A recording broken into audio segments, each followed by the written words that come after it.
ng karabaw o kaya horse at pag linagyan na ng engine, sasakyan na. Ganyan.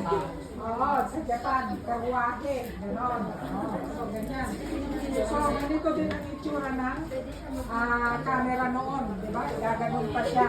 And then, ganito ang itsura ng telephone. Pag nag-ring yung telephone, angatin mo yung receiver, tapos pakinggan mo. So, dalawang kamay. Hindi kagaya ng cellphone na pwedeng isaksak yung may mga gadgets pa dyan, yung headset o kaya yung earpads na wireless, no? Or i-YouTube, or ano ba yung isa? I-bluetooth mo lang, di ba? I-bluetooth mo lang. So, itabi mo lang dyan. Nag-ring kahit andun ka, pwede mo angatin, pwede mong sagutin. Hindi mo na pwedeng iangat yan, receiver na ganyan, tapos ganon. Ganon ang telephone noon. Pero, itong mga mga invention ngayon, sabi ko kanina, dito, ang nag-invent dito si Filipino. Marami tayong mga inventors, mga Filipinos. Alam nyo ba na yung kailan first na pumunta ang tao sa moon? It was 1969. 1969 first na napunta ang tao sa moon. Apollo ang tawag ng spaceship na yon. Alam nyo ba, sa isang tao doon ay Filipino? Yung engineer doon, ang isang engineer doon sa spaceship na yon ay isang Filipino. So, ganon kagaling ang Filipino. Marami pang na-invento ang mga Pilipino. Marami tayong inventors. Mga gamot.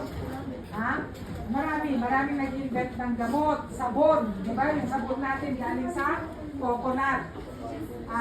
Mga oil. So maraming mga products ang Pilipino na ang nag-invent ay Filipino din.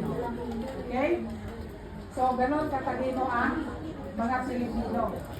So, alam nyo ba ang purpose ng buhay nyo? Hindi lang kayo inventors, marami pa kayong pwedeng gawin sa inyong mga buhay. Kaya nga nag-aaral kayo para malaman ninyo ang mga talent ninyo, kung yung talent ninyo, gawin yung profession, may future kayo. O diba, sino yung famous ngayon na inventor? Si Elon Musk. Anong ginawa ni Elon Musk? Gumawa siya ng siya bang gumawa ng hindi Bill Gates ang di ba?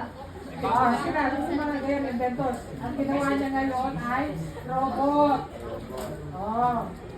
Siya ang gumagawa ng robot. Gumawa siya ng tao na robot para utusan natin in the future for sure.